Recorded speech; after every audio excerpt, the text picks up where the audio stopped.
Well, it's finally time to start actually working on the Corvettes, but before I do, I gotta swap them around, which sounds easier than it is. The silver Corvette is so low that I can only park it on one side of the garage because the other side is slightly higher. I would say like millimeters higher, but it still scrapes to the point where it actually ripped off my garage flooring. So I don't want to repeat the same process again. So I'm gonna try to somehow add some boards underneath, try to lift it up ever so slightly, and try to back it in before I actually start doing any kind of work to it. Let's go ahead and get started with that and see how it goes. Before I actually start the process, these are the garage tiles that it ripped off. Since I don't want a repeat of this, I'm going to be adding a few of these boards to help aid in lifting the car ever so slightly to try to move it over the garage space. So let's go ahead and put those down and see if it helps any.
So I gotta say, this is probably the part that I hate doing the most. It's such an intricate balance of everything that you have to do. The best way that I figured out is I have a low profile jack. I'm able to slide it underneath the rear, hit the rear cross member, basically place it on there, lift it up far enough to the point where I can slide another jack under the rear attachment point and then raise one side up, slide something underneath like a car stand, and then I can release that side, go to the other side, raise that side up, put another car stand underneath that one, and then basically repeat the process in the front. After all 4 tires are on the car stands, then I can start repeating the same process, but this time put them up on these massive floor jacks that I have and basically give me access to the suspension at that point that I'm going to be able to work on, so that I can actually remove the wheels and tires and get in there, start working on stuff that I need to be working on, and I'll worry about, is the car secure enough on the floor jacks? So let's get underneath the car and see what that looks like. All right, so now we're underneath my car. This is my low profile jack. It barely clears the muffler tips right here. This is basically how I'm going to be, jacking it up from this point on. Even though these floors say they don't get damaged from hydraulic jacks or jack stands or anything like that, I have damaged a couple of tiles, so this time I'm placing a piece of wood underneath this hydraulic jack right here. I've pushed it down far enough underneath the rear cross member, and I can start lifting it up now slowly. As you can see, it actually starts raising the car up enough to the point where I can move to one of the sides, slide one of my hockey pucks in there, place the other jack, and start raising it up. But before I do that, I'm going to raise this one up quite high. I'm probably going to get the wheels and tires off of the ground.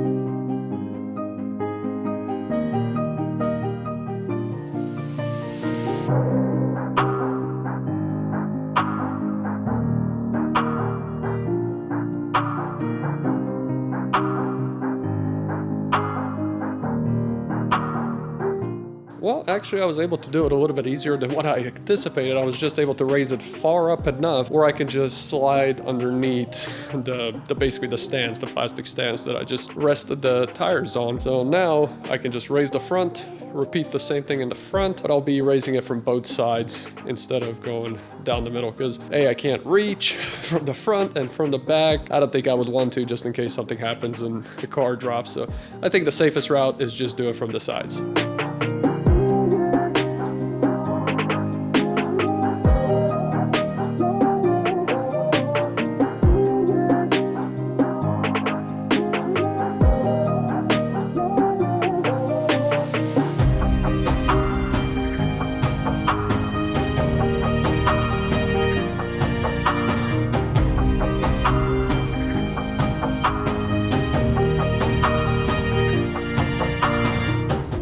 now that the car's been lifted enough, I placed it on these stands, and now I can proceed from here. So it gives me a little bit of extra cushion just in case something happens. It'll fall on the stands and not directly to the ground. But I'm gonna be placing a bunch of that garage tile, like the foam tile, underneath the car. And then on top of that, I'll be placing the wooden blocks. And then on top of that, I'll be placing the jack stands and then basically placing it on the car to the point where I can remove the stands that are underneath the tires. And that's the last step before the car is fully in the air and I can actually start taking the wheels and tires off.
There it is. The car is up on jack stands right now and I couldn't be happier. Just left to do today is to remove the wheels and tires, or maybe I'll even wait till next time, to be honest, because it's really not that complex of a process. But as soon as that's done, then I'm going to start working on removing the fenders, the bumpers, and the quarter panel, just to get all the body panels off, probably even the hood. And once I have everything removed, I'll have a much clearer picture on how long it's going to take me to accomplish what I set out to do. Well, I guess that's it for now. I mean, I'm going to slide the ramps underneath the car just for safety precautions. I'm going to start working on the car in a couple of days anyway, so there's really no need to be touching it right now. Just keep them underneath the car just in case I screwed up on something. If the car falls, it falls on the ramps. It doesn't fall directly onto the floor without any wheels or tires. Again, depending on when I take them off. So I'll see you guys next time.